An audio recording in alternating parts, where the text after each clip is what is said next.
ရဲ့ဆေးတတ်တီကပါနေတယ်တတ်တီတော့ပါတယ်ဆေးတော့မရှိပါဘူးဒီဒေါက်တာတို့ရှာကျင်လိုက်တာဒီဆေးရောကိုအရာဝတ္ထုတတ်တီတောင်ရှာလို့မရဘူးဒါပေမဲ့တတ်တီပါနေလို့နှစ်ယောက်မတူကြဘူးကျမ်းမာရေးချင်းတခါဟိုတယောက်ကတော့အမေကယူရလိုက်တာ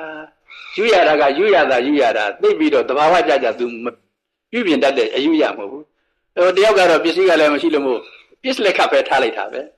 မလီဟိုကလေးကမာလိုက်တာပစ္စလက်ခကလေးကဟိုယူရတဲ့ကလေးလေးကခြူချလိုက်တာလို့ဒီလိုဖြစ်ပြန်ရမို့လားအယူရမတတ်ဘူးကံညင်းကလည်းမတူဘူးဟိုပစ္စလက်ကထားတဲ့ကလေးကလည်းတုတ်နဲ့သွားနေတာဖြစ်တော့သူကဟိုဥဒုဇာယုတ်ကလည်းပဲဟိုအပူလက်ခံနိုင်တယ်အေးလက်ခံနိုင်တယ်ဆိုတော့စားလိုက်တာကလည်းအမေကစင်းရဲဆိုတော့ကိုထမင်းကိုတဲ့တဝလွေးတာပဲပြီးတော့ဒီအဲ့ဒီကလေးကဆင်းရဲတဲ့ကလေးကမားနေတယ်ရောဒါလည်းသူ့ကံချင်းကမတူဘူးကံချင်းကမတူအဲ့တော့ကံရဲ့တတ္တိဟာကလေးမှာဒီငယ်တုန်းကဒီအပြုအစုတွေဘာတွေအမျိုးမျိုးပြည့်ပြီမဲ့တို့ကံရဲ့တတ္တိကဟိုမှလိုက်တာပဲပြီးတော့ခုနကအမေပြုစုတဲ့တတ္တိကလည်းလိုက်တာပဲအဲ့ဒါအရာဝတ္ထုရှိရလားဆိုတော့မရှိပါဘူးအမေပြုစုတဲ့ပစ္စည်းတွေအကုန်လုံးကုန်ပြီဒါပေမဲ့ငါးနှစ်ကျတော့ထူးလည်းမပြုစုပါဘူးဒါမဲ့လို့သူကျမ်းပါတယ်တယောက်ကဟိုတယောက်ကမမှာဘူးတစ်ခါပြောင်းပြန်လိုက်ဆင်းရဲတဲ့သူကတကယ်ဟိုသွားဒီလာနေဘူးခံအေးခံသူကမာလို့တောက်ဟိုကယူရတာဥစားကအယူရကမတတ်ဖဲကူတကယ်အေးရိတ်တွေမိပြီးတော့လောင်းရိပ်မိပြီးတော့ကလေးချူချာလို့အဲ့ဒါဘာကွာသွားတယ်ဆိုတော့ကံညင်းလဲကွာတယ်ပြီးတော့ကိုဘေးကပတ်ဝန်းကျင်ရဲ့ဟိုဘုန်းကြီးတို့ဟိုဘာပေါ့မိဘအမိကိုကလည်းကွာတယ်အဲ့ဒါကြောင့်မတူကြတယ်မတူတော့ကိုဘာတူမတူငကိုကံရောက်ဆိုကံပါသေးတယ်ဒီတဲမှာအရာဝတ္ထုရှိသလားမရှိဘူးမရှိရင်ဒီလုံးဒီတတ္တိမပါတော့ဘူးလားတတ္တိပါတယ်တခါမိဘများကပြုစုတဲ့အစာအာဟာရတွေရဲ့တတ္တိကမပါဘူးလားပါတယ်ပါလို့ရှိရင်ပစ္စည်းလည်းမရှိဘဲနဲ့ဘယ်နဲ့ကြောင့်ဒီသူတို့မှဒီမှာကြမ်းပါတယ်မကြမ်းပါဘူးကွာနေတော့တတ္တိအရာဝတ္ထုမရှိပေမဲ့လို့တတ္တိကလိုက်တယ်နားလည်ပြီနော်မရှိပေမဲ့တတ္တိကလိုက်တယ်တခါပြောဦးမယ်ဟိုငယ်တုန်းကမူလာတန်းတို့အလဲတန်းတို့မှာဆရာကောင်းနဲ့သင်ပေးလိုက်တယ်ကောင်းအခြေရအောင်သင်ပေးလိုက်တယ်ဟိုတိတ်တူကမူလာတန်းမှာအလဲတန်းမှာခန့်ညံ့ဆရာနဲ့သင်ခဲ့ရတယ်နောက်တော့အထက်တန်းကြတော့သူတို့ညံ့တူဒီအင်အားချင်းနဲ့တူဟိုမှာအတက်ချင်းမတူပြန်ဘူးဘာလို့မတူတော့ဟိုတယောက်ကဆရာကောင်းကသင်ပေးလိုက်တာသင်ပေးလိုက်တဲ့ပညာတွေဟိုမှာပါသလားမပါဘူးဘာသာတော့တတ္တိပါတယ်ဟုတ်လားပညာတွေတော့မပါတော့ဘူးတတ္တိပါနေတယ်အဲ့ဒီတော့တတ္တိဆိုတဲ့ဥစ္စာလိုက်နေတာပဲဟိုဘုန်းကြီးတို့ဖြတ်ပြောလိုက်မယ်ဘုရားမြတ်စွာဘုရားလေးသိချင်းနဲ့ကဘာတသိမ့်ပါရမီဖြည့်တော့မှသဗ္ဗုဒ္ဓဉာဏ်တော်ကိုရတယ်လေးသိချင်းနဲ့ကဘာတသိမ့်ဆိုတာအမှန်တန်ကြားတာအမှန်တန်ကြားတဲ့အခါတုန်းကဖြည့်ပြီးတော့လာတဲ့ဒါနပါရမီတို့သီလပါရမီတို့ခန္တီပါရမီတို့အဲ့ဒီပါရမီတွေရဲ့ဟိုပစ္စည်းအဖြစ်နဲ့တော့ဟိုကုန်သွားပြီတောက်သွားပြီတတ္တိအဖြစ်နဲ့ကအကုန်လုံးပါလာလို့မို့နောက်ဆုံးဘဝကျတော့ပါရမီပြည့်ပြီဆိုတာဒီတတ္တိတွေပြည့်တာပဲတတ္တိတွေပြည့်တော့ဒီဗုဒ္ဓမြတ်စွာရဲ့ဉာဏ်တော်ကိုရတာပဲပြီးတော့တတ္တိလိုက်တာကိုသိပြီနော်ကဲခုနကပြန်ပြောကြစို့သေကံကြီးရောက်သွားပြီတတ္တိတွေမပါဘူးလားပါမယ်နော်တတ္တိတွေပါနေပြီသေကံကြီးကိုအမတန်ကတ်နေပြီဟိုလက်ဖြောက်တစ်ချက်ဒီဂရေတသိန်းလို့ဆိုတော့လက်ဖြောက်တစ်ချက်တီးတော့မကသေးဘူးကြံသေးတယ်ကတ်တော့ကတ်နေပြီသိကတ်နေပြီဟိုတတ္တိတွေကပါနေပြီကမ္မရဲ့ကမ္မတတ္တိတွေကပါနေပြီပြီးတော့ဒီသေကံကြီးကိုခုနကလက်ဖြောက်တစ်ချက်တီးလောက်လိုတဲ့အချိန်မှာပတ်ဝန်းကျင်ကဆွေမျိုးတွေကငိုကြသူဒီထက်အတန်လေးနည်းနည်းဝင်လာတယ်အတန်လေးဝင်လာတော့သူ့စိတ်ဟာဒီဆွေမျိုးတွေကိုနည်းနည်းကလေးငဲ့စောင်းတဲ့စိတ်မဖြစ်ပေဘူးလားဖြစ်တယ်နော်အဲ့ဒီအခါမှာခုနတတ္တိကလည်းလိုက်ရနော်ကံကြီးအမျိုးမျိုးအကောင်းလေးလည်းပါတယ်မကောင်းလည်းပါတယ်ဒီအချိန်မှာလေကောင်းတဲ့ကံတွေကလည်းပဲအကျိုးပေးမယ်လို့သူတို့အဖို့ကောင်းစောင့်နေတယ်မကောင်းတဲ့ကံတွေကလည်းအကျိုးပေးမယ်လို့ဖို့ကောင်းစောင့်နေတယ်ပြီးတော့တည်တော့မယ်လို့လောလောဆယ်ဆွေမျိုးတွေရဲ့ငိုတန်ကလေးကြားလိုက်တော့ဒီတဲ့စိတ်ကအဲ့ဒီတဲ့ဝင်စားလိုက်တာအဲ့ဝင်စားပြီးတော့လေဒီရောဆွေမျိုးတန်ရောစဉ်ကဒီဥဆောင်သွားတာဖြစ်တော့မကောင်းတဲ့ကံကလည်းအနာမှာရှိနေတာဖြစ်တော့မကောင်းတဲ့ကံကအကျိုးပေးလိုက်တာတစ်ဆေးဖြစ်သွားတယ်မကောင်းတဲ့ကံကအကျိုးပေးလိုက်ဆိုတာဟိုဘဝလည်းရောက်ရောကံမပစ္စည်းခုနကဟိုကံမစားရုပ်သုံးစီးကရှိဘယ်လိုမှတခါတည်းပေးတာပဲပြီးတော့သူရဲ့စိတ်ဝိညာဉ်မှာလည်းပဲဝိဘက်ကလည်းပဲတခါတည်းပေးတာပဲ ဒီအဝိဇ္ဇပိနာမို့ကဲ့ရဲ့သုတိစိတ်ရဲ့စိတ်ငါးကထင်တဲ့အာယုံအလိုက်ကံကအကျိုးပေးရအဲ့တော့ကံတွေကလိုက်လာတယ်ထင်တဲ့အာယုံအတိုင်းအကျိုးပေးတယ်အဲ့ဒီထင်တဲ့အာယုံမှာအကူကြီးရလို့မို့ဘုဘဝကိုလိုက်သွားတာမဟုတ်ဘူးတတ္တိနဲ့ဟိုမှာအကျိုးပေးတာဒီကံအကောင်ထဲကြီးလိုက်သွားတာမဟုတ်ကာမတတ္တိကဟိုဘဝမှာတစ်ဆေဖြစ်ဖို့ရအကျိုးပေးတယ်တခါတယောက်တော့တေဂန်ဤကြတော့ဒီကပေါ့လေကိုကြီးကိုဟန်နဲ့တရားစကားတွေပြောနေကြသူဒါလေးဆိုင်ဝိလေးပြန်တော့လေအတန်နဲ့နားထဲမှာတရားစကားတန်တွေကြားအဲ့လိုကြားနေတော့မှာပဲဒီခုနကသုတိစိတ်ဆိုပြီးတော့နောက်ဆုံးစိတ်နေတဲ့စိတ်ပေါ့လေသုတိစိတ်ဖြစ်တယ်ကောင်းတဲ့ကံအကျိုးပေးတာပဲဘာလို့ဒီနောက်ကနေတဲ့ကံကအကျိုးပေးတာဟိုနှချမ်းမှာနွားတွေဘယ်လောက်များနေပြီမဲ့လို့ဒီနှအိုကြီးပင်ဖြစ်ဒီဟိုကခြံဖွက်လိုက်တဲ့အခါမှာအရင်ဆုံးထက်တာပဲအနာကနေတဲ့ဥစ္စာကအခုလည်းပဲကံနေအမျိုးမျိုးမှာသေကံဤသေပေါက်သေဝမှာသုတိဆိုတာသေပေါက်သေဝပဲအဲ့ဒီသေပေါက်သေဝမှာကံနေတဲ့ကံကအကျိုးပေးတာပဲဒါကြောင့်ဘယ်လိုအကျိုးပေးတယ်တော့ဘယ်လိုလိုက်တယ်ဆိုတာအဲ့ဒီနည်းနဲ့လိုက်တယ်ဒါကြောင့်မို့လို့ဗုဒ္ဓဘာသာရဲ့ပညာရကသေကံဤနော်သေကံဤဘေးကအပေါင်းဖော်တွေကောင်းမှုလိုတယ်နော်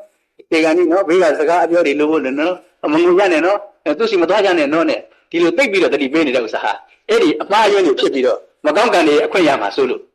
ဒီလိုတန်းနေကြတာဒါကြောင့်ဘာသာရေးတရားအဖြစ်နဲ့ဗုဒ္ဓဘာသာကိုလိုက်စားစမ်းမှာဒီပညာတရားအဖြစ်နဲ့အမှန်တမ်းသိချပါတယ်လို့ပြောနေတာကဲဒီတော့ဒီဟာကိုသတ်စောရနာချင်းစောရနာရုပ်ကတော့ဘယ်လိုပြောင်းလဲရုပ်လည်းမပြောင်းဘူးတွေးလည်းမပြောင်းဘူးဒီလိုဒီခုနကကံရဲ့တတ္တိကဒီကလူပင်ဖြစ်တော်လဲပဲခုနကဟိုတဆေပိဋ္ဌာတဆေဝိဋ္ဌာခေါ်တယ်ပိဋ္ဌာဖြစ်မယ်ဆိုရင်ပိဋ္ဌာယုတ်တခြားတတ်တဒီကံကအကျိုးပေးတယ်လေကံကဒီဝိဘက်ဝိညာဉ်ကိုလည်းအကျိုးပေးတယ်ခုနကကံမဇ္ဂလ၃စီးဟာသူ့ကြောင့်ပေါ်လာတာပဲသူ့ကြောင့်ပေါ်လာတာဒီကယုတ်ကဆက်သွားတာမဟုတ်ဘူးအဲ့တော့သူ့ကြောင့်ပေါ်လာတဲ့အတွက်ကြောင့်မို့လို့ဒီကယုတ်တွေပြောင်းသွားတယ်လို့မဟုတ်ဘူးဒါပေမဲ့ကံကြောင့်မှယုတ်တစ်တွေဒီကကံပဲယုတ်တစ်တွေဖြစ်တယ်တခါထပ်ပြီးတော့ဝိရိယရှိတယ်တချို့မှာဒီကဆိုပါတော့ပေါ့ဓာတ်ကုတ်ရာကြီးနဲ့လူကြီးဟာဟိုဘက်ဘဝကြတော့သူ့မှာအဲ့ဒီဓာတ်ကုတ်ရာပါသွားတယ်အဲ့ဒီဟာကဒီဘုန်းကြီးသိမ့်မပြီးဘူးနော်သိမ့်မပြီးပေမဲ့လို့သူ့စိတ်ကဒီမှာစိတ်တစယုတ်ကဟိုဒီဓာတ်ချင်းကဆက်နေသေးတယ်ဟိုဒီစိတ်ကဟိုဘက်သွားတာတော့မဟုတ်ဘူးမဟုတ်ပေမဲ့လို့ဓာတ်ချင်းကဆက်နေတော့ဟိုဘက်ယုတ်ကလေးမှာခုနကဓာတ်ကုတ်ရာလေးပါလေတွေ့နေတဲ့ဘုန်းကြီးကအဲ့တော့အဲ့ဒီထိအောင်တော့ဘုန်းကြီးသိပြီးတော့ပိုင်နိုင်မပြောနိုင်ဘူးမပြောနိုင်ပေမဲ့အဲ့ဒါလို့ဆက်တဲ့ဥစ္စာဒီကရုပ်ပါသွားတာတော့မဟုတ်ဘူးဒီခုကိုကဆိုပါတော့ပေါ့ခုဒီဘဝမှာပဲခုဓာတ်ခုတ်ရာနဲ့လက်ဟာဒီဆက်နှစ်သားတို့ကဓာတ်ခုတ်ရာနဲ့လက်ဟာဒီ7နှစ်သားကြတော့ဒီအရာကပါလာတာမဟုတ်ဘူးရုပ်တွေပဲ7နှစ်သားဖြစ်တဲ့ရုပ်ကလည်းရုပ်တွေပဲဒါပေမဲ့တက်ချင်းဆက်တော့ဟိုမှာအရာကလေးကပါရက်ပဲဒါလိုဖြစ်သွားတာဒီကဓာတ်ခုတ်ရာကရုပ်တွေကဟိုမှာဓာတ်ခုတ်ရာဖြစ်နေဆက်တာမဟုတ်ဘူးရုပ်ချင်းကျေးဇူးပြုလိုက်တော့ဒီကအရာကလေးနဲ့ဆိုင်တဲ့ရုပ်ကလေးတွေပဲဟိုမှာသွားပြီးတော့ဖြစ်တယ်အဲ့တော့ကိုယ့်ဘက်ဘဝကြတော့လည်းပဲရုပ်တော့ရုပ်တွေပဲရုပ်တွေပဲမဲ့တော့ဒီကဟိုစိတ်တက်ကလည်းဆက်ရဖြစ်နေတယ်ပြီးတော့ဟိုမှာလည်းဓာတ်ကုရာလေးပါလေးပါသွားတယ်ကွာဖြစ်နိုင်လောက်တယ်လို့ဒီလိုတော့ဘုန်းကြီးကနားလည်ထားတယ်ဖြစ်နိုင်လောက်တယ်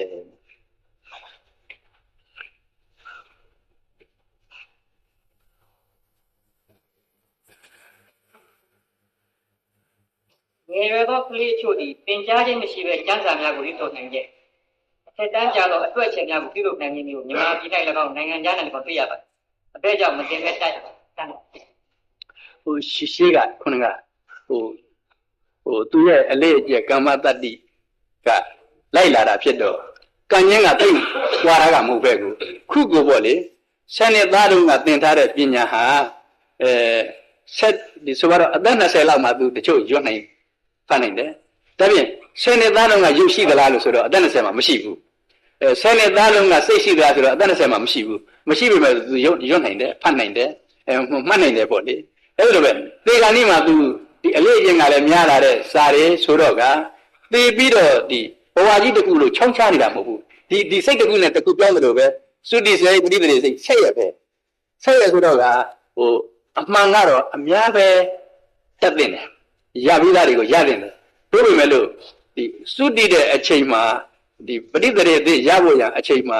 အမတန်အဝိဇ္ဇာတဏှာတွေကလွှမ်းနေလို့မေ့ကုန်တာအများစုကတော့ရကိုရတင်နေတာဒီလိုရလောက်အောင်ကိုတတ္တိကဆက်နေတာဒါမဲ့လို့အဝိဇ္ဇာကဖုံးလွှမ်းတာတော့အများစုတော့မေ့သွားတယ်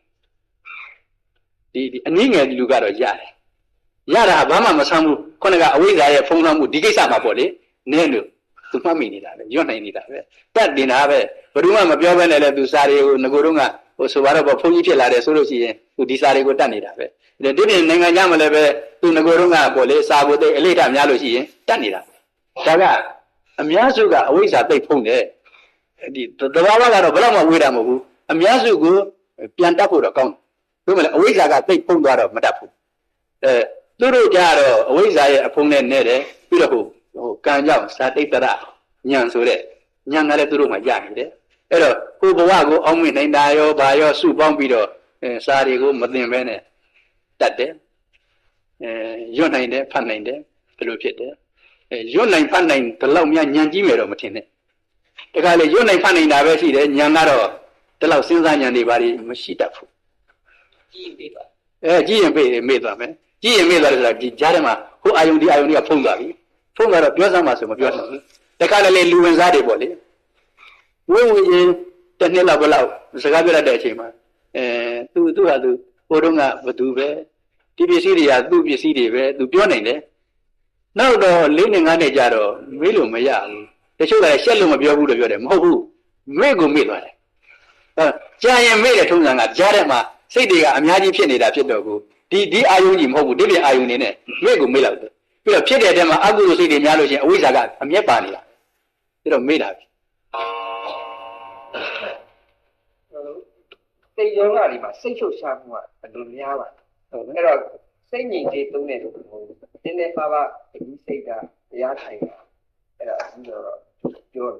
သိခဲ့တယ်အဲ့ဒါဒီလိုဟိုစိတ်လှုပ်ရှားမှုဆိုတဲ့ဥစ္စာကမငြိမ်မသက်တာဟိုပတိစိတ်လိုက်တယ်ဆိုတော့သူကဟိုအမှန်ကတော့စိတ်လှုပ်ရှားတယ်ဆိုတာအာယုံအမျိုးမျိုးလိုက်နေတာပဲစိတ်က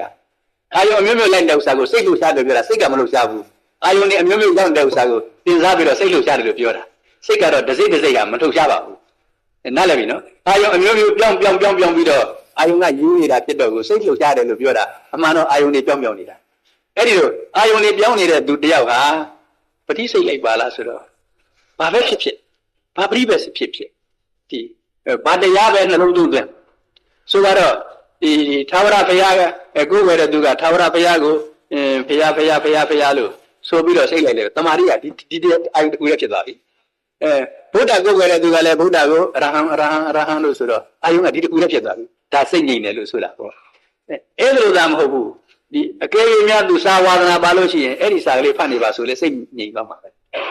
အာယုများတာပါစိတ်ကလှုပ်ရှားတာမဟုတ်အာယုကများတော့စိတ်လှုပ်ရှားတယ်လို့ဟိုအာယုရောက်ဒီအာယုနဲ့စိတ်လှုပ်ရှားနေတာလို့ပြောတာ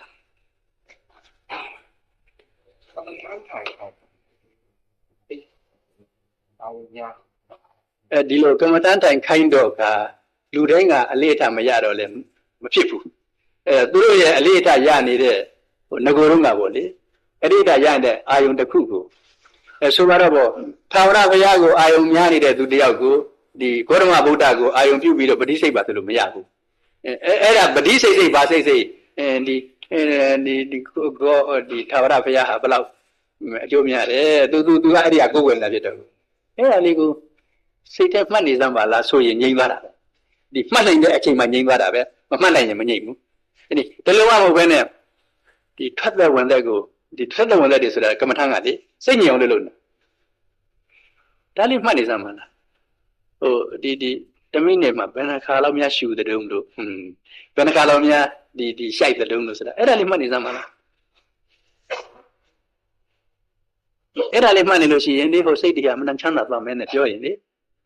အဲ့ဒါဒီကမှလည်းစိတ်ကပြန်ပြီးတော့ကိုအာယုန်ဒီအာယုန်ကပြန်ဆုတ်လာတာပဲဒီမှာအာယုန်ရောက်နေပြီအာယုန်တစ်ခုကိုကြာနေရင်ဒါတမာရိရတယ်လို့ဆိုတာပဲစိတ်ငြိမ်တယ်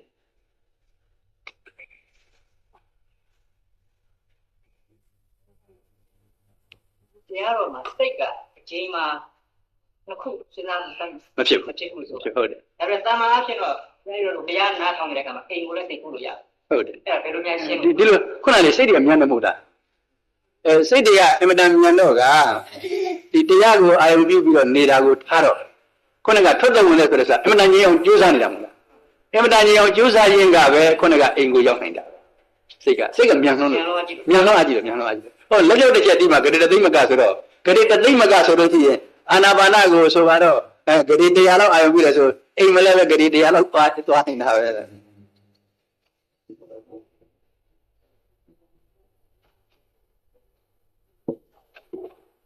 စိတ်ညိုတာဟုတ်လားပါလား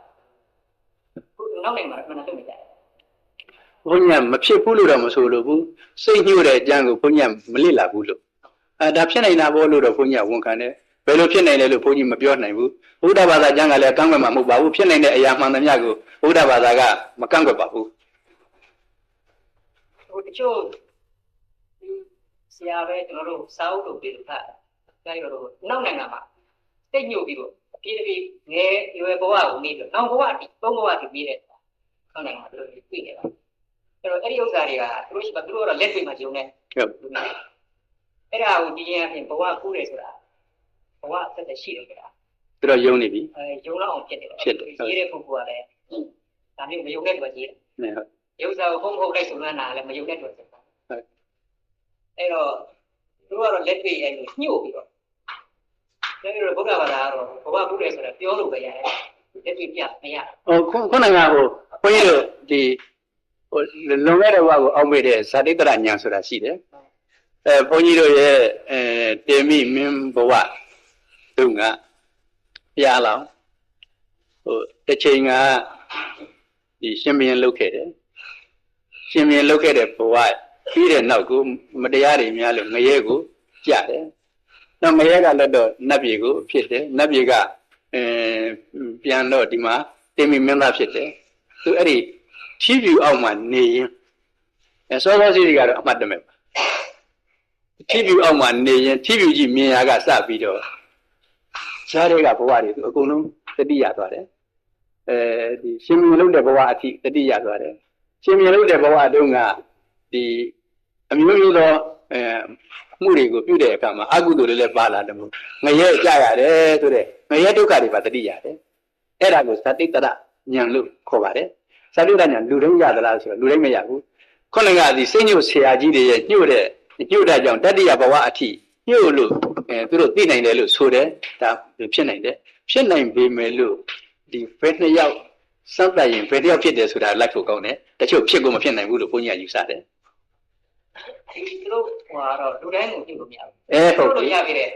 လူတိုင်းကအရှိကြီးမပြောနိုင်ဟုတ်ပြီဒါဖြစ်ရမှာဥမာလူတိုင်းကတော့မေ့အောင်မညွှန်နိုင်မညွှန်နိုင်ဟုတ်ပြီ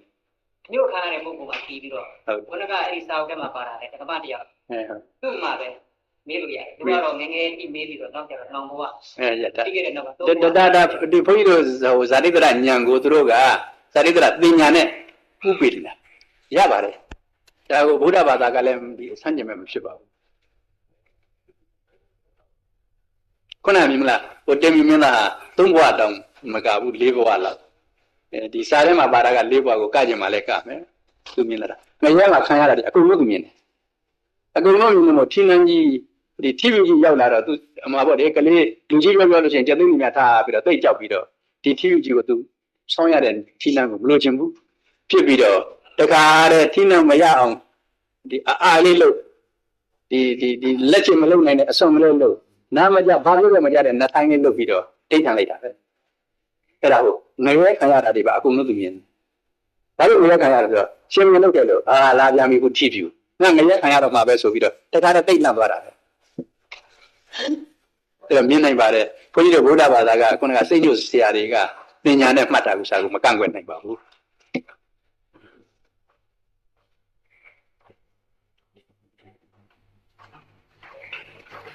ဘုရားဘာသာမှာအမြဝေခြင်းဆူတောင်းခြင်းမေတ္တာကိုရင်အဲ့ဘယ်လိုအကျိုးရှိလဲဒီမေတ္တာဝေတာပြောကြမယ်အဲ့ဒီမေတ္တာပို့တာပြောကြဆိုမေတ္တာက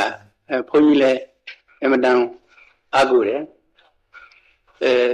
ဆိုရတော့ပေါ့ဒီတက္ကသိုလ်ဝင်းနဲ့ဘုန်းကြီးပဲတက္ကသိုလ်ဝင်းကဘုန်းကြီးကိုတမင်တော့ပို့ခြင်းမှာပို့မယ်မြင်တယ်ဆိုမေတ္တာရောက်နေပြီဘုန်းကြီးရတဲ့တက္ကသိုလ်ဝင်းကိုမြင်တယ်ဆိုရင်မေတ္တာရောက်နေပြီဒါတမင်ပို့တာတော့မဟုတ်သေးဘူးအဲ့ဒီတော့စကားပြောလို့ဘာလို့ကအမှားပြောလဲ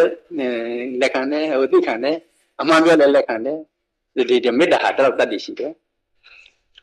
ဘုရားမြတ်စွာတို့လိုအလေးအထားရပြီးသားပုဂ္ဂိုလ်တွေကြတော့မေတ္တာဟာအလောကကိုကြီးကြီးကျယ်ကျယ်တတ်တည်ရှိတယ်ဒီနာလာဂိရိအရှင်ကြီးကဘုရားမြတ်စွာကို ဒီနင်းလာဖို့ရဘုကခါတဲ့အရဲ့ရှင်းလုံးလိုက်တဲ့ဥစ္စာဒီ16လုံးလောက်တိုက်ပြီးတော့ဒီဖျားကြွလာမဲ့လမ်းကိုလွတ်ထားပဲဘုရားမြတ်စွာကမေတ္တာတကယ်မေတ္တာကဟန်ဆောင်မေတ္တာမဟုတ်ဘူးလေအမှန်တန်ကြီးကျယ်တဲ့မေတ္တာနဲ့အာယုံပြုပြီးတော့နေလိုက်တာဒီနားလည်းရောက်ရောတခါတည်းဒုတုတ်ပြီးတော့ဒီစင်တုတ်ပေါ့လေစင်တုတ်ပြီးတော့နေရှာတယ်အဲ့တော့မေတ္တာအဲ့ဒါတတ္တိရှိတယ်အဲ့ဒါဆွမ်းအဲ့တော့ဒါဟာခုနက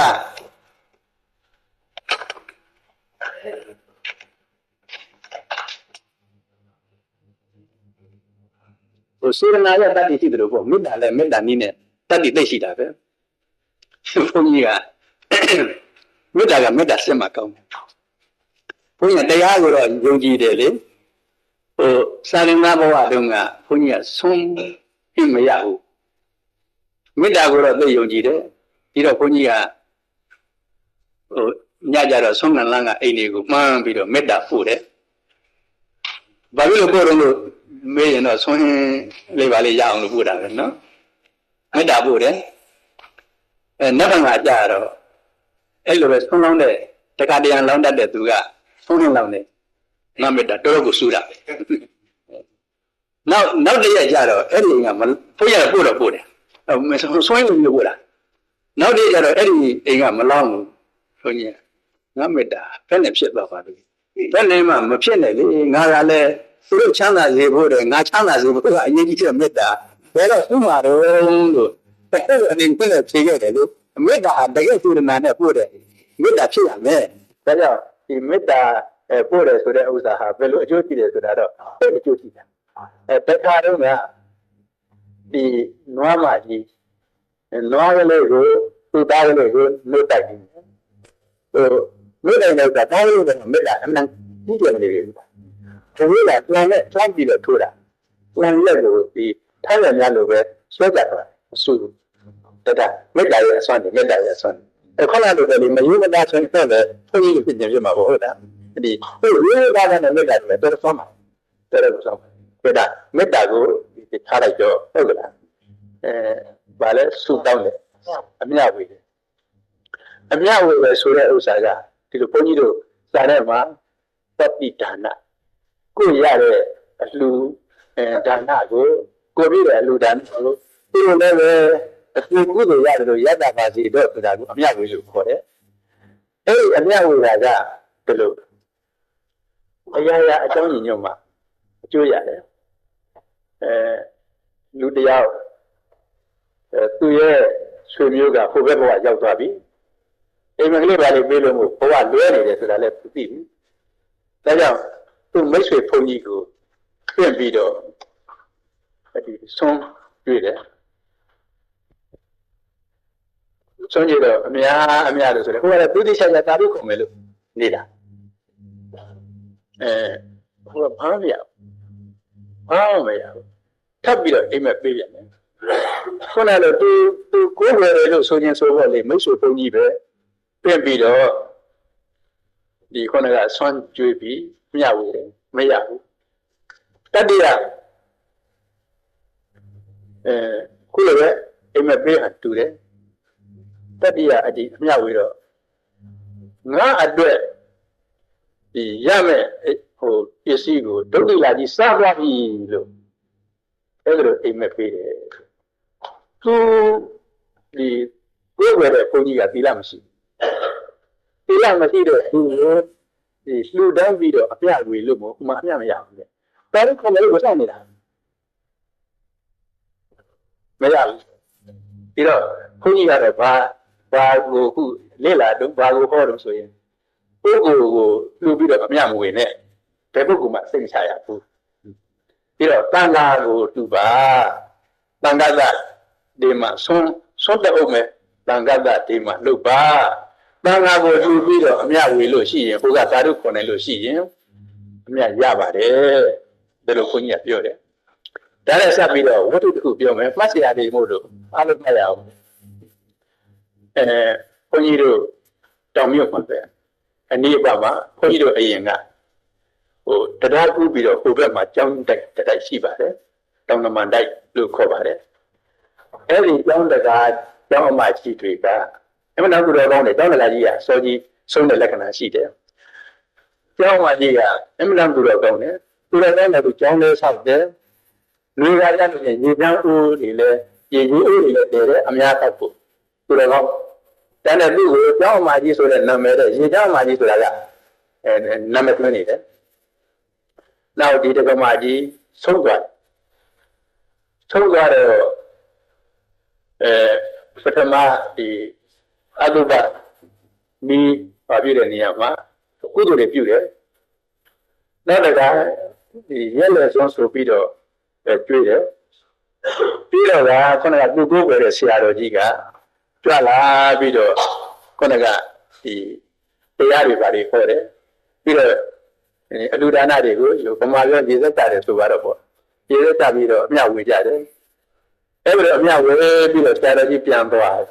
တဲ့ဒီလိုနာမှာတရားရှိတယ်မဟုတ်လားပြန်မှုတဲ့တရားတော်သွားမိတဲ့အခါကျတော့ဆရာတော်ဘုရားလို့တို့ကြောင်းပါကြီးတော်လားဟုတ်တယ်ဗျာအားထုတ်နေတော့ကိုတပည့်တော်သေဂာနိမှာဆွေမျိုးတွေကသားတွေသမီးတွေကပေါ့လေငိုကြလို့သေဂာနိနော်ငိုကြလို့သူတို့ကိုဆွဲလန်းသွားပြီးတော့တပည့်တော်တဆေပိတ်တာဖြစ်နေတယ်ခင်ဗျာကျောင်းမကြီးအမှန်တရားကောင်းကြီးတဆေပိတ်တာဖြစ်နေတယ်ခင်ဗျာဒီ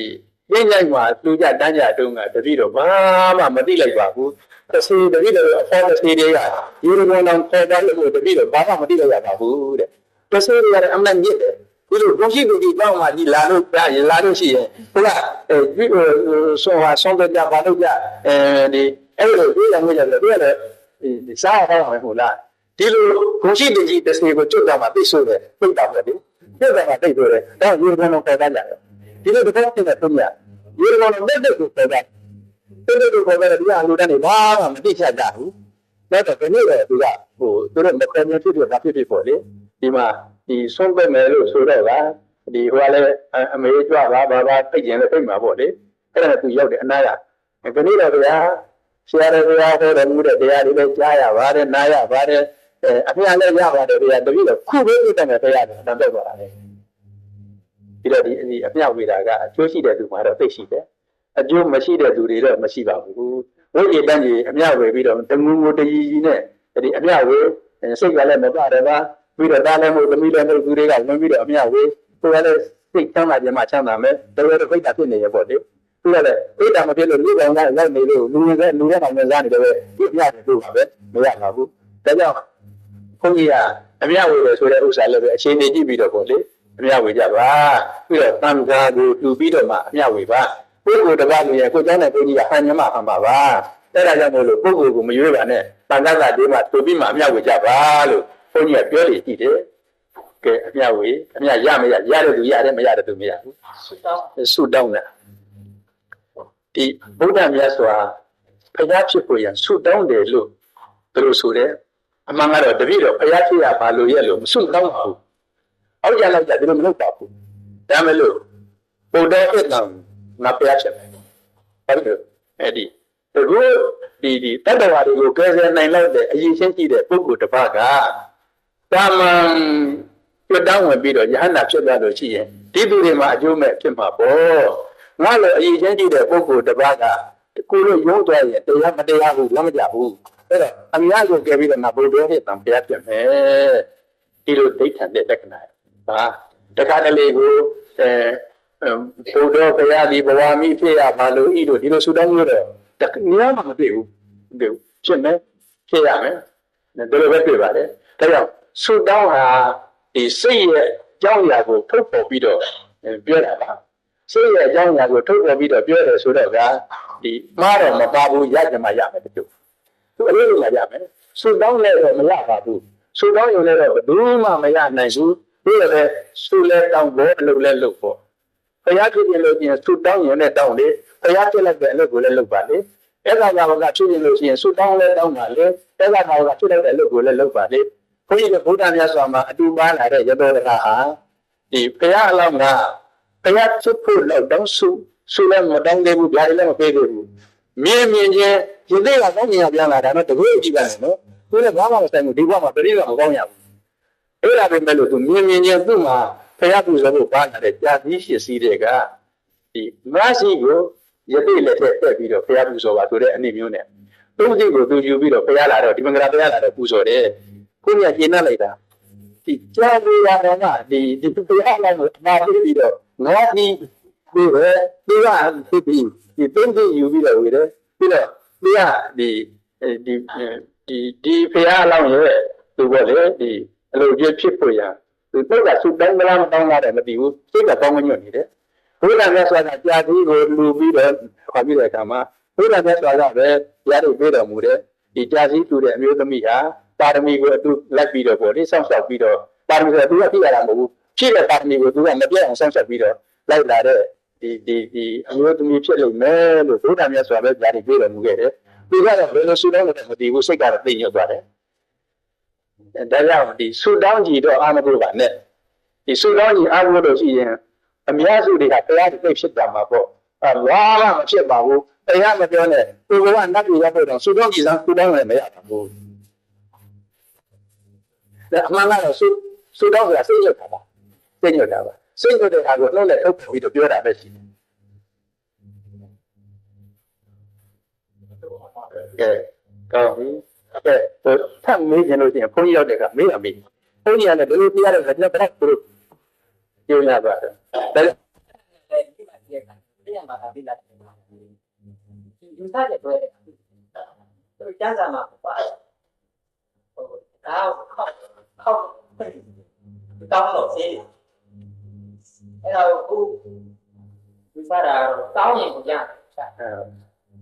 အဲ့တော့နားလည်းဆိုတာဖွင့်အောင်ခေါက်အောင်ဖွင့်မယ်ဖွင့်အောင်ခေါက်အဲ့ဖွင့်အောင်ခေါက်တာလက်ကြီးခေါက်နေတယ်ပေါ့လေဒီဖွင့်နိုင်တယ်အဲ့လိုလုပ်ရမယ်ဟုတ်ဘုရားကလည်းဒီကဘုရားကကိုယ့်အကူလုပ်ပါဟုတ်။ညာဒါပေးမှာမဟုတ်ပေးမှာဟုတ်တယ်ကိုလို့တဲ့ရုပ်ပေးရမှာပဲဘယ်လိုကမှပေးမှာမဟုတ်ဘူးအဲ့ဒီကတော့တန်ရုံနဲ့ကြည့်လို့သိတယ်ပါတယ်ဘယ်လိုရှုပ်နေလဲဘယ်မရှင်းလာကြပါဘယ်လိုမရှင်းလဲအရာဝင်လာတယ်ကျောင်းလာတယ်အဲဒီစိတ်ကဖြစ်တယ်ပြီးတော့အရာဝင်တော့ကျောင်းဝင်လာတယ်နောက်တိုင်းအောက်လာတယ်မျိုးပါ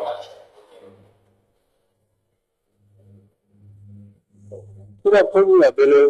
သူတို့အယူကိုဘုန်းကြီးကမသိဘဲနဲ့တော့ဘုန်းကြီးကမရှင်းတိုင်ဘူးဒီ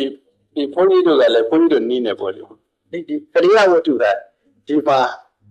ရှိတယ်လို့ဆိုမဲ့စိတ်ကဒီမှာဒီအကောင့်ထဲပြီးသလိုပြီးနေတာတော့မဟုတ်ဘူးခုနကဘုန်းကြီးပြောလို့ပေါ့ဒါပရိသေနေတယ်ဆိုတာအရိယဆိုတဲ့ဝတ္ထုရုပ်ပါလာတယ်အဲ့ဒီပရိသေနေတော့ကဘယ်မှာဒီလိုဒီယန်တွေပါတွေရှိအောင်မလဲအဲ့ဒီတော့ကအရိယရုပ်ပါလာတယ်အဲ့ဒီဝတ္ထုရုပ်ရှိလို့မို့စိတ်ကဖြစ်နိုင်တယ်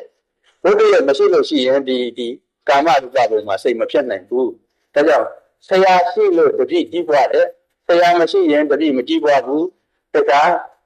တတိယဆရာကိုပြီးနေတယ်မိဘရှိလို့သတ္တမိကြီးပွားတယ်မိဘမရှိရင်သတ္တမိမကြီးပွားဘူးလို့ပြောတယ်ပြီးတော့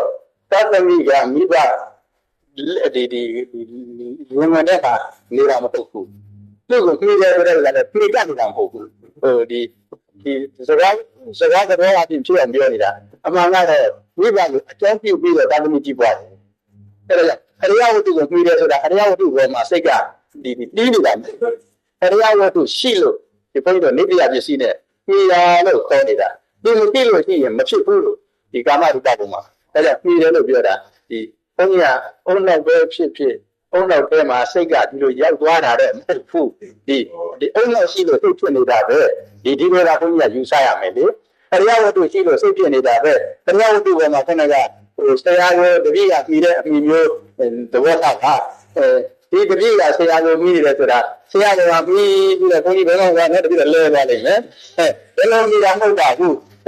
ဆရာကကိုပြောင်းနေတယ်သူကဒီပြောင်းနေမယ်လို့ဆရာကိုပြီးနေတာပဲဆရာကနားထောင်နေတာပဲအဲ့လိုမိဘကိုပြီးနေတယ်ဆိုတာမိဘကဟိုအိမ်နေတယ်ကိုကဒီအိမ်နေတယ်မိဘပြီးတော့သူကြီးပွားရတာပဲလို့ပြောတယ်ပြောတယ်လို့မိဘပေါ်မှာသူပြီးနေတာမဟုတ်ပါဘူးစိတ်ကလည်းသူတို့ပြီးတာမဟုတ်ဘူးအရိယဝတ္ထုကိုသူတို့ပြီးတော့နေတာမဟုတ်ဘူးအရိယဝတ္ထုရှိလို့စိတ်ဖြစ်တယ်အုံနောက်ပဲဆိုတော့အုံနောက်ကိုပြီးနေတာမဟုတ်ဘူးအုံနောက်ရှိလို့စိတ်ဖြစ်တယ်ဒီလိုပြောပါလေ ဘုန်းကြီးကတော့အုံတော့ဟုတ်မှမဟုတ်ဘူးဘာဖြစ်လို့လဲဆိုတော့ဘုန်းကြီးတို့ကပန်တိုပြိတ္တာဆိုတာရှိတယ်ကပန်တိုပြိတ္တာဆိုတဲ့ဥစ္စာခေါင်းပါခေါင်းကိုမပါတာခေါင်းကိုမပါဘဲနဲ့သူစိတ်ပြီးတော့ဖြစ်နေတာလေဒါတော့သူတို့ကတော့တပိုင်းတစ်စားသူတို့လေ့လာနေတာပဲအမှန်ကတော့ဒီအုံနောက်ထဲမှာတော့ဒီစိတ်အုံနောက်ထဲမှာမဟုတ်လေအုံနောက်ကိုမှီတဲ့စိတ်မျိုးတော့မဟုတ်ပါဘူးဒီလိုဘုန်းကြီးကယူဆတယ်ဒါဘုန်းကြီးယူဆတာလေတိရစ္ဆာန်သူတွေကဘုန်းကြီးကဘယ်နဲ့ညနဲ့မပြောလို့ပါဘူးဘုန်းကြီးတို့ယူဆတာကတော့အရိယဝတ္ထုတို့ဘုရားကဆိုတဲ့ဥစ္စာဒါလည်းဘုရားကဝတ္ထုလို့တာဟောတာဟာရယလို့မဟောဘူးဒီဟောမှာဒီဓမ္မသင်္ကနီမှာဝတ္ထုယုတ်တစ်ခုရှိတယ်မိယာဝတ္ထုယုတ်ဒီဟာရယမှာလို့ဘာလို့ဆိုတဲ့ဥစ္စာကဒီကျမ်းစာတွေကဒီမှာသတ်မှတ်ပြီးတော့ထားတယ်ဒါတော့ဘုန်းကြီးကလည်းဒီမှာသတ်မှတ်ပြီးတော့တခါတလေဒိဋ္ဌိနဲ့ဆိုရင်ဒီထက်ကနည်းနည်းအတိမြန်တယ်လို့ဘာလို့ရှိနေတယ်မဟုတ်လားဒါကြောင့်ဘုန်းကြီးတို့လက်ခံထားတာပဲထားတယ်ပြီးတော့လက်ခံမထားလို့ဘာလို့ကျင်တယ်ဘာမှမလုပ်တော့ဘူးလက်ခံထားတော့လည်းအကုသိုလ်မပြုတ်လို့တာပါလက်မခံတော့လည်းအကုသိုလ်မပြုတ်လို့တာပါလက်ခံတော့လည်းတော့တရားနှလုံးသွင်းလို့တာပါလက်မခံတော့လည်းတရားနှလုံးသွင်းလို့တော့တလောက်အရေးကြီးတဲ့ပြဿနာမဟုတ်ပါဘူးလို့ဘုန်းကြီးကတော့ယူဆတာကဲတကားမေးပါလေဒီမေးလက်ဆက်နဲ့တော့မေးတာပဲကောင်းတယ်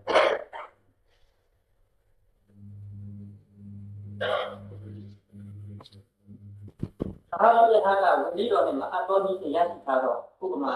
တရားဓမ္မတို့ထူးချင်းလာအောင်တရားဟောရရှိထားတော့စွမ်းကြောင်စရှိပြီးတော့သာတုံးတို့ရဟန်းနဲ့အပြည့်ရှိတယ်ဆိုပါတယ်တရားတော်၌စေနာကြီးဒီကကိုထူထားရအတော်ကြီးရရှိထားတော့စွမ်းမှန်ကြောင်းမှမသိဘူးသာတုံးပြီးတယ်သာတုံးတို့ရဟန်းဒီကမှာပါပြီးအပြည့်ရှိပါတယ်ဒီလိုရှိတယ်အပြည့်ရှိတာကိုတခန့်အာဘတ်တင်တာကိုတခန့်အာဘတ်တင်တာဆိုတာအပြည့်ပဲဆိုလည်းအကုသိုလ်ပြည့်ရှိသလားမရှိဘူးလားဒါကိုစဉ်းစားရမယ်အာဘတ်တင်တယ်စရင်ဆိုတော့ဒီเจ้าဟာမအမရအကြောင်းကြီးကိုဘုန်းကြီးနေမိရင်ဘုန်းကြီးအာဘတ်တင်အပြည့်ဒီအကုသိုလ်ပြည့်ရှိသလားမရှိဘူးလားလို့ဆိုတော့ကဒီယူဆနေကြတာကအဘတ်ရှိနေလို့ရှိရင်တရားအထုတ်တဲ့အခါမှာတရားမထင်နိုင်ဘူးဒါလိုယူဆနေကြတယ်အဲ့တော့ဘုရားလည်းဒါကိုညင်းလည်းမညင်းပါဘူးတောက်လည်းမတောက်ခံပါဘူးဒါပြန်ဒီเจ้าနဲ့နေတာနဲ့ပဲသူဆိုတော့ငရဲတိရစ္ဆာန်ပိဋ္ဌာတခုခုဖြစ်ရတော့မလားဆိုတော့ဣဒ္ဓါကတော့ဘုန်းကြီးတို့စာကနိယတအာဘအနိယတအာဘနှမျိုးခွဲထားတယ်နိယတအာဘကမချုပ်ဧကအမှန်ငရဲတမဲ့တိရစ္ဆာန်ပိဋ္ဌာဖြစ်မယ်နိယတအာဘကအနိယတအာဘကမသေးကြပါဘူးဒီသေကံဒီခုနကထင်တဲ့အာယုန်နဲ့ထိုက်ပါတယ်နိဒာဘကတော့ဒီကနေ့ဧကံလို့ကြဒီအာယုကိုထိုင်မှာနိဒာဘကဘယ်လိုအာယုမျိုးနိဒာဘလို့ဆိုတော့ဘုန်းကြီးအနန္တရိယတန်ဆိုတဲ့အမေကိုတတ်မိတဲ့ပါဏာတိပတ္တမျိုးလူလည်းမထွက်ဘူးလူထွက်လည်းသူကတော့ကြားမှာပါပဲနိဒာဘဒီအမှန်တန်ဆိုရတဲ့အကုသိုလ်မျိုးပြုထားတယ်ပြုတာရင်သူဒီကနေ့ချင်းကိုဖြစ်ပါအဲ့ဒါနိဒာဘတချို့အဘတွေကကိုယ်လည်းမသိဘူးတရားအထုတ်တော့မရဘူးလို့ဆိုထားတယ်ဒါဟုတ်ပါဟုတ်ချင်လည်းဟုတ်နေပါရဲ့ဒီလိုပဲဘုရားလက်ခံတယ်အပြည့်ဘယ်ကြီးဆိုတာတော့ဒီငကောကမှနေတာအဘမှာမဟုတ်ပဲနဲ့သူဒီကနေ့ကုသိုလ်ကောင်းတဲ့အာရုံနဲ့ပြင်လာလို့ရှိရင်ကောင်းတဲ့ဂတိပဲရောက်မှာပဲအဘနဲ့နေတယ်ဘယ်လိုလဲဘုန်းကြီးတို့ဒီစေတီကိုရတရားဒီလိုအနိယတဖြစ်တဲ့အဘတိကြောင့်ကလည်းပဲဒီကနေ့ထင်လာတတ်တာဖြစ်တော့ထင်လာတဲ့ဝတ္ထုတွေကလည်းရှိတော့အဲ့ဒီလိုဟာကြောက်လို့အဘမသိအောင်ဆိုပြီးတော့ကြိုးစားနေကြရတယ်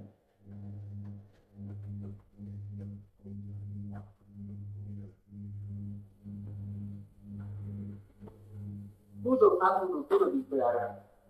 အကုသိုလ်ရှောင်လို့ဖြစ်ကုသိုလ်ဖြစ်ပါတာဥပမာအသက်သက်ခြင်းတော့အကုသိုလ်ကိုပြုလို့ခြင်းမှာရှောင်ခြင်းဖြစ်ဒီလိုဒါကသိမ့်မွေ့တယ်သူ့အတွက်တတ်ဖို့လို့ရှေ့ရောက်လာတယ်တတ်မယ်လို့လည်းစိတ်ကတော့ကူးထားတာတော့တစုံတစ်ခုသောအပြည့်ကြောင့်မတတ်ပါဘူးလေလို့ရှောင်လိုက်တယ်ဆိုရင်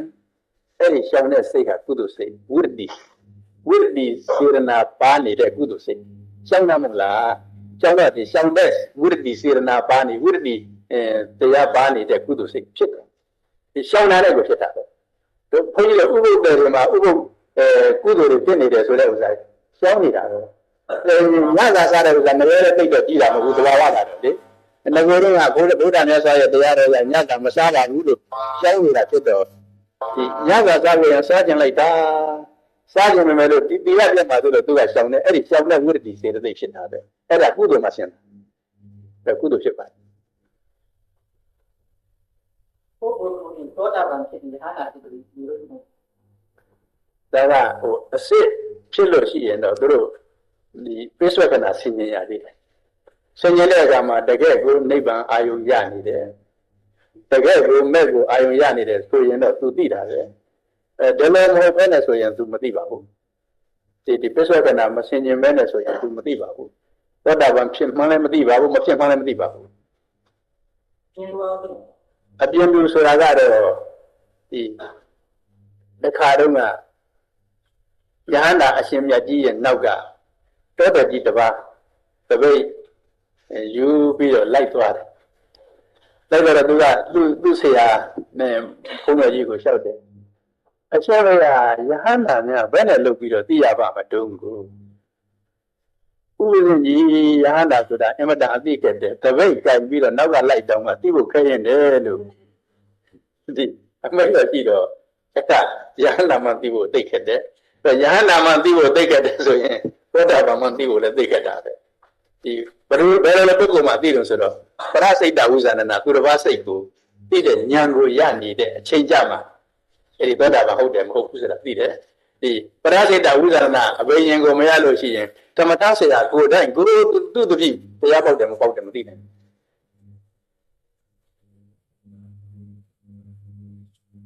အားလည်းဒီတန်ဃာတော်များလိုက်နိုင်ရင်တရားရှိပြတ်တော်ဆိုတော့ဒီကိစ္စကိုလို့သူတို့တင်တန်ဃာများကြီးလိုက်နိုင်ရပါလားမလိုက်နိုင်တော့ယဟန္တာဖြစ်နေပါဘုဒ္ဓဇင်တဲ့ပိုးပြီးတော့တောင်လိုက်နိုင်ရမယ်လိုက်နိုင်ရမယ်မလိုက်နိုင်လို့ရှိရင်ယဟန္တာဆိုတာဝေးလို့သောတာပန်ကိုမဖြစ်နိုင်ဘူးဖြစ်တော့ကြောက်တယ်တရားဟုတ်အဲ့ဒီယဟန္တာကြီးအများကြီးဖြစ်နေနေစီနေတို့ရတယ်နေစီတို့ရတယ်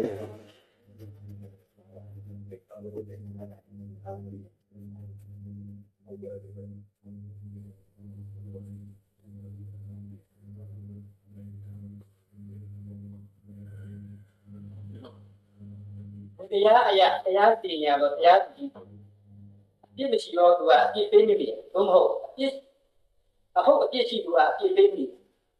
ဥပမာလူသားမှုပြင်ရတယ်မဆိုင်လူကိုတေရာသေးနေပြီဘုမဟုတ်ဘုဒ္ဓသမတေရာသေးနေလောကုပြာကြီးဒီပါအဲ့ဒါကတော့ဒီတရားတော်တိုင်းဖြစ်ပါပါပဲဆိုဒီလိုလုပ်ကြပါလို့တရားတော်တိုင်းဖြစ်မှာပါ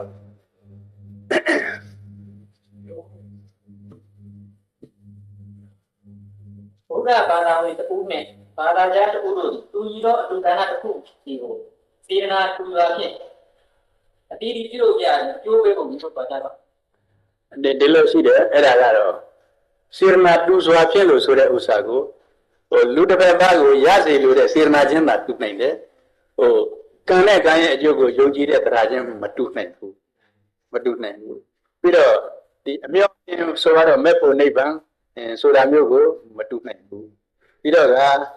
ဒီမတူနိုင်လို့ရှိရင်သာရကအကျိုးကြည့်ပါပါပဲ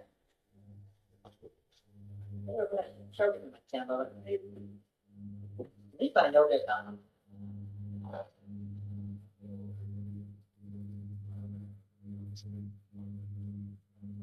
ရုပ်တဲ့စိတ်ဘယ်လိုဆက်တော့ဆုံးနေတယ်ဒီဗုဒ္ဓမြတ်စွာဘုရားနိဗ္ဗာန်စံတော်မူကာနိမှာအလုံးကြားဘူးတဲ့အတိုင်းအပမဒိနသံပါတိထာလို့မိန့်တော်မူလိုက်ပါတယ်မိန့်တော်မူပြီးတဲ့နောက်ကိုနှုတ်တော်နဲ့စကားတစ်လုံးမှမြတ်တော်မမူပါဘူးဒီဇံဝင်စားပါတယ်ဒီဇံဝင်စားတဲ့အခါမှာပထမဇံဝင်စားဇမတပိဿဝကနာဆင်းခြင်းဒုတိယဇံဝင်စားပြီးတော့အပြန်အလှန်ဇံဝင်စားပြီးတော့နောက်ဆုံးဇံလေကုံရောပရိနိဗ္ဗာန်သုတိစိတ်ပေါ်လာပါတယ်အဲ့တော့သုတိစိတ်ပေါ်လာမယ်လို့ဆိုရင်ပဲကမ္မစယုတ်ကသုတိစိတ်မပေါ်ခင်ဒီ16ချက်လောက်ကကမ္မစယုတ်ကအသိမဖြစ်တော့ပါဘူး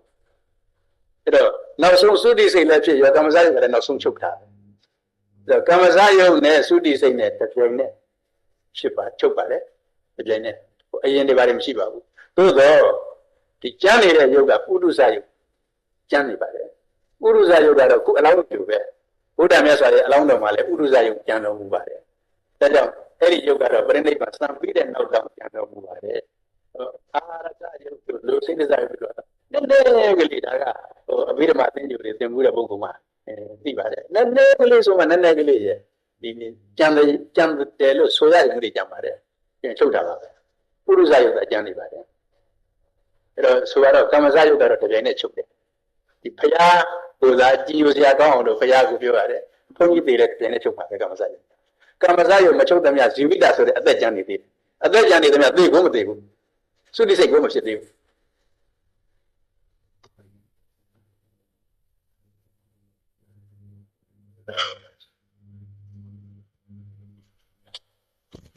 ဘယ်ပုဂ္ဂိုလ်လွှဲတယ်လို့မလွှဲခဲ့ရဘူးဒီတန်ခိက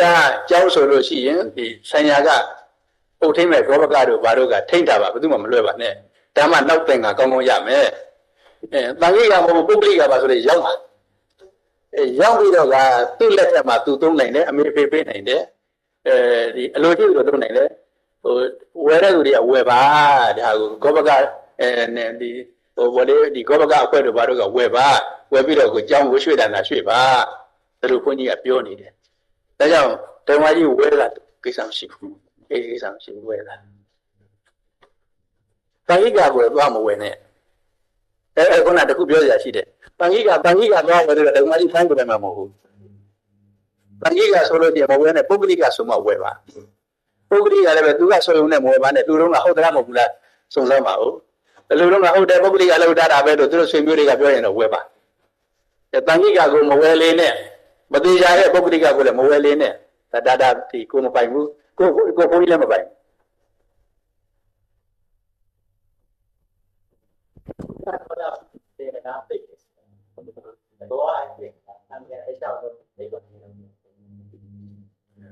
ဒီလိုလေဒီနိဗ္ဗာန်မရောက်ခြင်းပြိလို့ရှိရင်သုလသောတာပန်ကိုမခေါ်နဲ့တော့ပုသောတာပန်ပဲနိဗ္ဗာန်မြောက်ခြင်းပြိတာကတော့သူကတော့သူတာဝန်ကတော့တဘဝပဲရှိတယ်ဘာလို့တဘဝပဲရှိတယ်ဆိုတော့ဟိုလာမဲ့ဘဝကဘယ်လိုဖြစ်မျိုးနဲ့ဖြစ်မှမသိလို့တဘဝပဲရှိတယ်ဟိုတသံဃာလုံးဆိုတာကတော့ဒီသုလသောတာပန်ရဲ့တာဝန်မရှိပါဘူးမတတ်နိုင်ပါဘူးဒါလို့ဆိုရင်မဟာသောတာပန်နဲ့ပါထူတော့မလဲ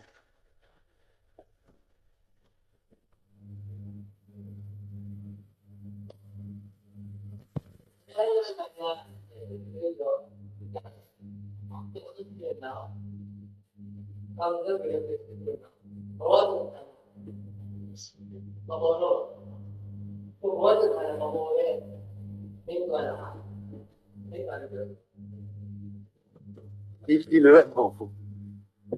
ဘဝတဲ့ခန္ဓာမပေါ်ပဲငြိမ့်သွားတာကိုနိဗ္ဗာန်လို့ဆိုခြင်းစရာကောင်းအောင်တရားတော်မှာရှိတယ်အယံပတိဘောဤစီမိသည်နိဗ္ဗုဒ္ဓရာတာငြိမ့်အေးတကယ်လို့ဒီရာယဟနာပညာရှိတို့သည်နိဗ္ဗာန်တည်ငြိမ့်အေးတော်မူကြကုန်၏ကိုဘုရားကြီးကဒါကြောင့်ဒီဘဝတည်းမရှိဘဲနဲ့ဒီကမ္မဇယုတ်နဲ့သုတိစိတ်တော်များချုပ်သွားခြင်းသည်ပင်နိဗ္ဗာန်လို့ဆိုတော့နိဗ္ဗာန်ဘာမှမရှိဘူးဒီလိုမဟုတ်ဒီလိုမဟုတ်ဘူးအဲ့ဒါကဒီဘုရားမြတ်စွာကဘယ်မှမရောက်ဘူးဆိုတဲ့အဓိပ္ပာယ်မျိုးကိုဥပမာပြတာဒီဘုရားမြတ်စွာဒီတမယုဒဉာဏ်ရတော်မူတဲ့အချိန်တုန်းကသစ္စာလေးပါးတရားကိုသိတော်မူတယ်ဒါကိုနားလည်တယ်နော်သိတော်မူတယ်နားလည်တယ်နော်အဲ့ဒီအချိန်တုန်းကនិရောဓသစ္စာကိုသစ္စိကရဏီယသစ္စိကတအဖြစ်နဲ့မျက်မှောက်ပြုတော်မူတယ်မျက်မှောက်ပြုတယ်မူတယ်ဆိုတဲ့ဥစ္စာမျက်စိအောက်ရောက်နေသလိုကိုမြင်တော်မူတယ်ဒါကသဘောပေါက်တာនិရောဓသစ္စာကိုမျက်စိအောက်ရောက်သလိုကိုမြင်တော်မူတဲ့ဒီယဟန္တာဖြစ်လို့ဘုရားဖြစ်တဲ့အချိန်တုန်းကဒါကိုသဘောပေါက်တာនិရောဓသစ္စာနိဗ္ဗာန်ဟိုဒီချာမျိုးပြန်ဟိုမှာကြာပြောက်သွားလိမ့်မြင်သလားဘုရားမြတ်စွာဘုရားနိဗ္ဗာန်ဒီဘုရားဖြစ်တဲ့အချိန်တုန်းကဒီအရဟတမေဆိုပါတော့နောက်ဆုံးမဲ့ကိုရတယ်အကုန်ပဲသောတာပတိမေရောဘာရောအဲ့ဒီမဲ့ရတဲ့အချိန်တုန်းကနိဗ္ဗာန်ကိုမြင်တော်မူတယ် အဲ့ဒီနိဗ္ဗာန်ဟာမရှိနိဗ္ဗာန်မဟုတ်ဘူးဘယ်နဲ့နေတော့ရှိနိဗ္ဗာန်ဟုတ်လားအဲ့ဒီရှိနိဗ္ဗာန်ဟာဗုဒ္ဓမြတ်စွာရဲ့ဒီဖျားပြည့်ပြီးတဲ့နောက်ပထမတ္တဟာမှာပျောက်သွားသလားဖျားအဲ့ဒီရှိနိဗ္ဗာန်ပျောက်သွားသလားအချိန်မရွေးဖျားအာရုံပြုလို့မရဘူးလားရတယ်နော်မပြောက်ဘူးနော်ရှိတဲ့ဥစ္စာမှာလေလို့ရှိနေတာမဟုတ်ဘူးနော်အမှန်တန်အသင်္ကတတမြတ်သောဓာတ်အဖြစ်နဲ့ရှိနေတာနော်အဲ့ဒါဗုဒ္ဓမြတ်စွာဒီခုနတတ္တဟာဒီရှိတော့လေဒီနိဗ္ဗာန်ဟာအာရုံပြုရင်ရတယ်မဟုတ်လားမပြောက်ဘူးနော်ကောင်းပြီဒီ45ဝါကာလပါလုံးပရိနိဗ္ဗာန်သံဃာနီးမှာအဲ့ဒီနိဗ္ဗာန်ပျောက်သွားသလားမပျောက်ဘူးနော်အဲ့ဒီနိဗ္ဗာန်ကိုဘာခေါ်လို့ဆိုတော့သဥပါရိသေသနိဗ္ဗာန်တဲ့ခန္ဓာကံမစရုပ်ရှိနေသေးတဲ့နိဗ္ဗာန်ဒီနိဗ္ဗာန်ပဲနားလည်ပြီလားဒီနိဗ္ဗာန်ကဘု து နိဗ္ဗာန်လို့ဆိုရင်ဘာနဲ့ပြောမလဲဘုရားရဲ့နိဗ္ဗာန်မဟုတ်ဘူးလားဘုရားရဲ့နိဗ္ဗာန်ဆိုတော့တခါရဲ့ပစ္စည်းတစ်ခုကိုတခါဟိုငယ်ငယ်တုန်းကစပြီးတော့ပိုင်တဲ့ဥစ္စာဟာခုအထိရှိနေတယ်ဆိုလို့ချင်းတခါပစ္စည်းပဲမဟုတ်လားပြီးတော့ကဒီတခါသေသွားတဲ့အခါမှာတခါသာသေတာတခါပစ္စည်းဘယ်နဲ့နေတော့ကြံရမယ်နော်အဲ့ဒီဘုရားမြတ်စွာရဲ့ယုံနာခသိမ့်သာချုပ်ငြိမ်းတော်မူတာခုနကនិရောဓဆိုတဲ့နိဗ္ဗာန်ကအဲ့ဒီအချိန်မှာအနုပါရိသေသနိဗ္ဗာန်လို့နာမည်သာပြောလိုက်တာဒီနိဗ္ဗာန်ပဲသူတော့ကြောက်မသွားပါဘူး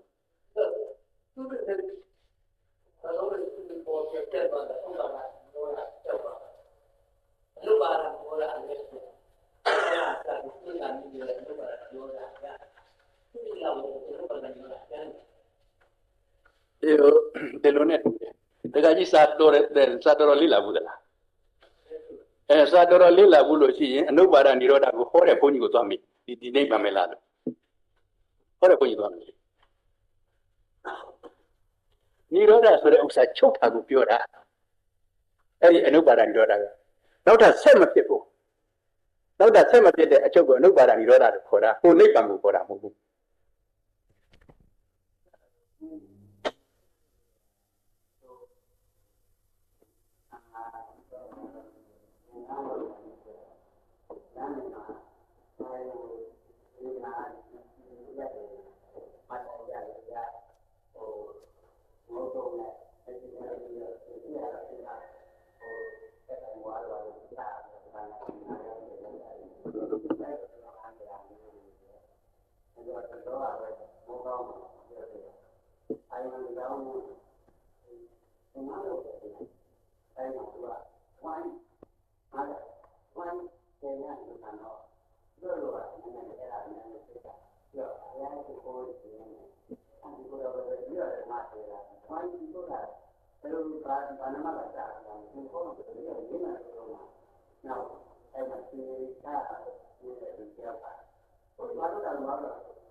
သိရင်းကသာသနာတွေကိုကောင်းစားစီလို့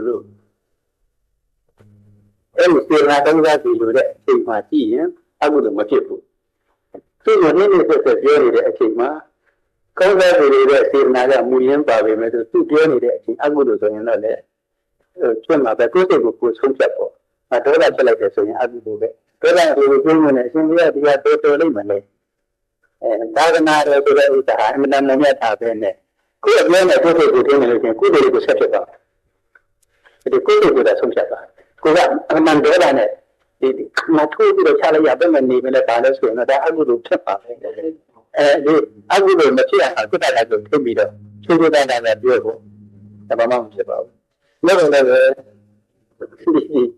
တခါတခါကုသနေကြတာဒီတမယာမှာတော်တော်ဆိုးရွားရွားပြောတယ်တရားမထက်ကြတာရှိတယ်ကိုယ်ကတော့လူတွေနားလည်လို့သာသနာ့ကိုတန်ဆင်းအောင်လုပ်ဖို့ဆိုတာလူတွေရဲ့အစိုးရရဲ့ဗာလေအကုန်လုံးရမ်းဖြစ်မယ်လို့ကိုယ်ရယူဆတယ်ဒီတရားလက်သက်တော်ကသာသနာတမယာမှာမတန်ရှင်းဘူးအဲ့ဒီမတန်ရှင်းတဲ့ကိုယ်တွေကဘယ်သူတွေလို့ဆိုတော့အပြင်သားတို့ကကျွန်တော်တို့ရဲ့တပည့်တပည့်လို့ဆိုတော့တမယာမှာဒီလိုတဲ့နေရာမှာမဟုတ်ဘူးတနေရာမှာဒီဒီကိုယ်ရလဲစောက်ပြီးဒီကိတ္တယီတွေနဲ့မှာဘယ်လိုဖြစ်နေကြပါလဲသာသနာဟာသာသနာကပြည့်စည်နေတာမကဘူးလူတွေကအဲ့ဒီဘုန်းကြီးတွေကိုသိအားပေးနေကြတယ်လူတွေကသိအားပေးနေတဲ့ဥစ္စာကိုကောင်းကောင်းကိုယ်နဲ့နားလာတော့ဆောင်းလို့မလုပ်ရဘူးဒီလိုလူတွေကပြည့်စည်ကုန်ပြီဒီဟာကိုအဲ့ဒီကိုယ်ကဖြစ်ခဲ့တဲ့အကြောင်းအရာတွေကိုတရားကြီးလည်းဆက်ပြတာတရားလို့ဆိုတော့တရားကိုဆောက်တယ်ဆောက်တဲ့ဘုရားနဲ့ဆိုတာဒါလေးတွေရာမကလည်းတင်တဲ့တပည့်တွေတော့အဲ့ဒီနေရာကိုမနေဖို့ရနှင်ထုတ်လိုက်ကြတယ်ဆိုတော့ကျန်တဲ့သူကလည်းနည်းနည်းကျမ်းပါတယ်တရားတဲ့ခက်တယ်မှာကိုကျမ်းပါတယ်တရားတဲ့ဘုရားနဲ့ဆိုတာညာနာခက်တယ်ညာနာခက်တယ်သူကလည်းဒီကပြန်ပြန်နဲ့စားရပါသေးလားညာနာခက်ပါတယ်ဒီတရားတော်ကလည်းဘုရားသာသနာကဒီအမျိုးစုဖြစ်ခဲ့တာမို့လို့ဘုရားကလည်းသိပြီးတော့ဘာပဲလေဘုရားကလိုက်တာခါခဲ့ရတယ်တရားတော်ကဘုရားနဲ့ဆိုတာဒီဟောရတာပေးရမယ်အရှိဟောရတာပေးရမယ်ထုတာဟောရတာပေးလို့ရဘယ်တော့လုံးတော်နေတယ်သံဃာများကတော့ပြိုးပြီးတော့နေတယ်ဘုရားမြတ်စွာကကြည့်တော့မရှင်းတဲ့ပုဂ္ဂိုလ်ကကားနေပြီပတန်ရှင်းတဲ့ပုဂ္ဂိုလ်တော့ပြီးတော့ဟောရတာမပေးဘူးအရှင်အနန္ဒာကမြတ်စွာဘုရားပထမယံလဲလွန်သွားတာပြီထဲနေရတယ်လေတန်ခါများမှာအမှန်တန်ကြပါပြီ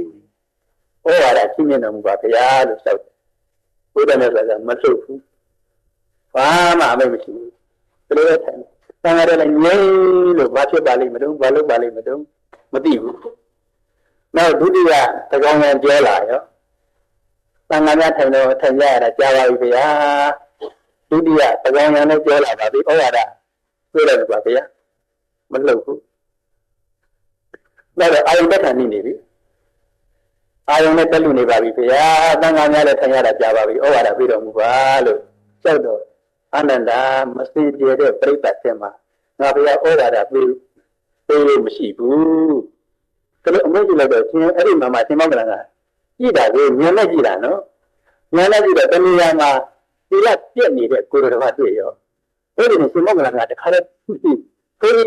ဒီဒီပုရိသန်အတော်မျိုးဆိုလို့ချင်းဒုံဒုံနဲ့နေပါဖို့လေ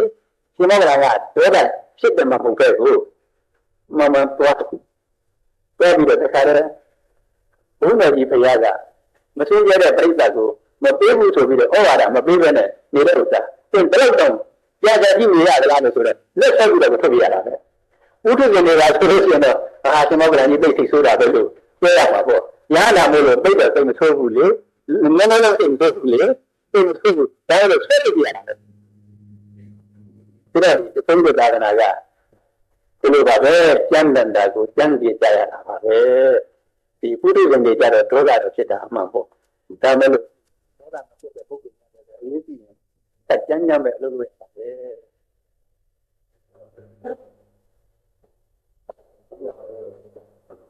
ဆက်လို့ပါလားသမထဒီကွန်တက်ကိုဆက်တာဒီတော့ခုတရားဝင်ရဒီရဲ့ဒီလောကရောဟဲ့ဝိနည်းကိုဆိုတာဆင်းရဲတယ် ဒီလိုဘုန်းကြီးဒါစဉ်းစားထားတယ်သက္ကုပ္ပဒါရကဖြစ်ပြလားဖြစ်ပြဆိုတဲ့သက္ကုပ္ပဒါရဟာအကျဉ်းရဲ့သူဖြစ်လာအောင်ခုနကအရာဝတ္ထုလူတွေရဲ့မျက်လုံးကရလာလို့ရှိရင်သူဖြစ်ပြဆိုတဲ့ဥစ္စာသိကြတာလည်းကြည့်နေရင်ကံစားရပေါ်လာတယ်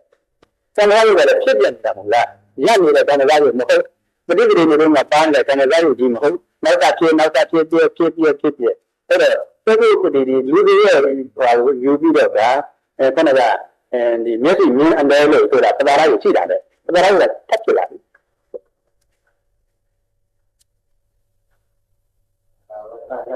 ဘောကံကြောင့်လူတိုင်းကလူတိုင်းရမှာတယ်မဟုတ်ဒီခုနကံအစဉ်သက်မှရမှာတခါတလေကိုဟောဆရာဝန်တွေမျက်စိဆရာဝန်တွေဒါတော့ကုလို့မရတော့ဘူးလို့ဒီတချို့တိုင်းကတော့ဒီမျက်စိကိုပဲကုလို့မရတော့ဘူးသူတို့ဘာမြင်လဲမသိဘူးသူတို့ပြင်ညာနဲ့အဲ့ဒါကံစားရုပ်ဒီကိုမဖြစ်နိုင်တော့အောင်အခြေခံပြတ်သွားလိမ့်မယ်